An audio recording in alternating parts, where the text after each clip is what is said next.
I'm Eric Robertson. I'm a professor of modern French literary and visual cultures, and I teach and research in the Department of Languages, Literatures and Cultures. Now, if you come to Royal Holloway to study modern languages, you've got a wide range of options open to you. You may decide to study one language, which could be in combination with another subject outside the department. Or you may indeed want to do two languages or even three, and you may or you may not have had a chance to study languages to any sort of level at all at school or at college, but we can offer you a beginner's level program that will bring your language level up to a very significant level quite quickly. And so you may have, for instance, studied one language at school, but you've always been curious about learning another European language, and that option will be available to you because we offer programs at advanced level. That's to say those who've done an A-level or equivalent, but also beginner's level. So that those students who are coming to a language for the first time can do so.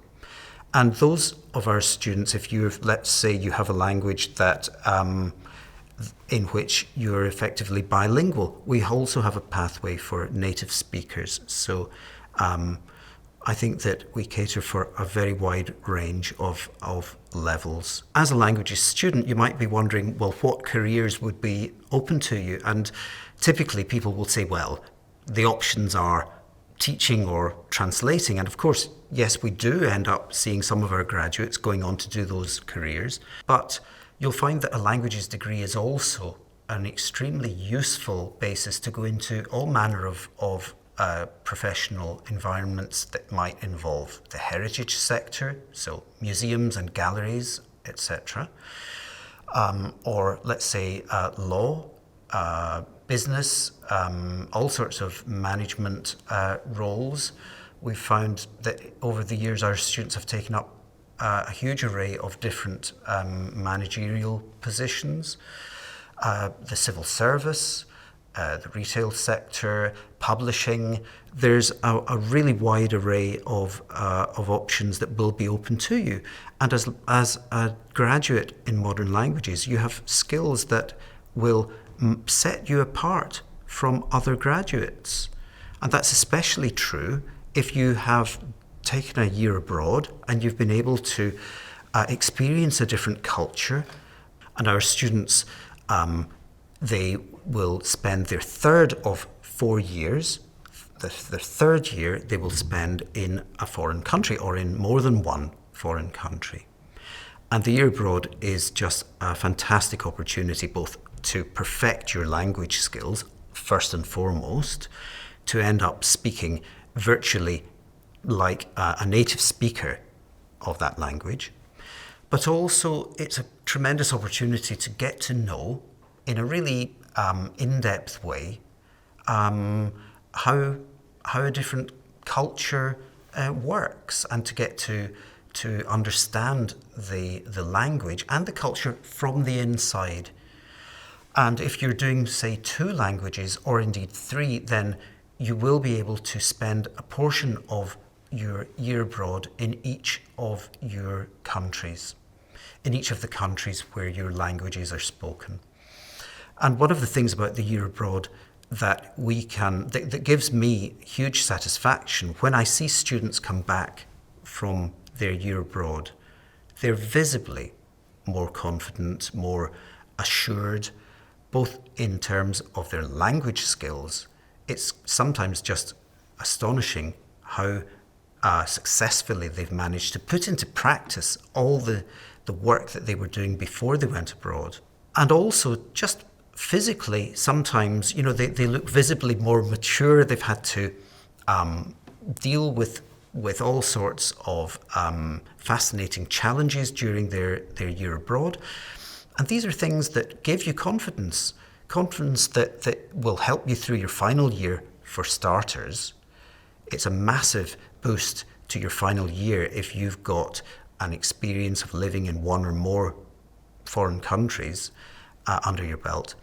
But also, if you think about what lies beyond graduation, I think that that year abroad is one of the things that gives a modern languages degree a particular edge, and it makes our students that bit more competitive in the job market, because you can call upon all the skills that you were required to use during your year abroad, as well as your linguistic expertise, and these are really valuable attributes when you're looking for professional employment. So in terms of how you will spend your year abroad, you've got a range of options available to you. Firstly, do you want to spend the whole year in one country? This will depend on the specific type of degree that you're doing. Many of our students are doing more than one language, and so they will typically, not always, but typically they will spend their year abroad in more than one country. And there are different options open to you in terms of what you do during the year abroad.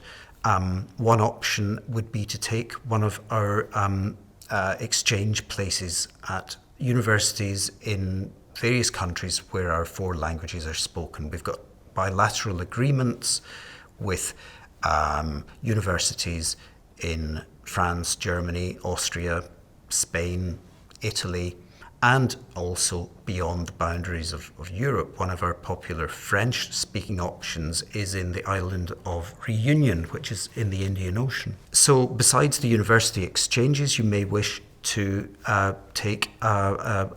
apply for an assistantship, which involves teaching English for a limited number of hours per week in a school in one of the countries that are involved in that international program.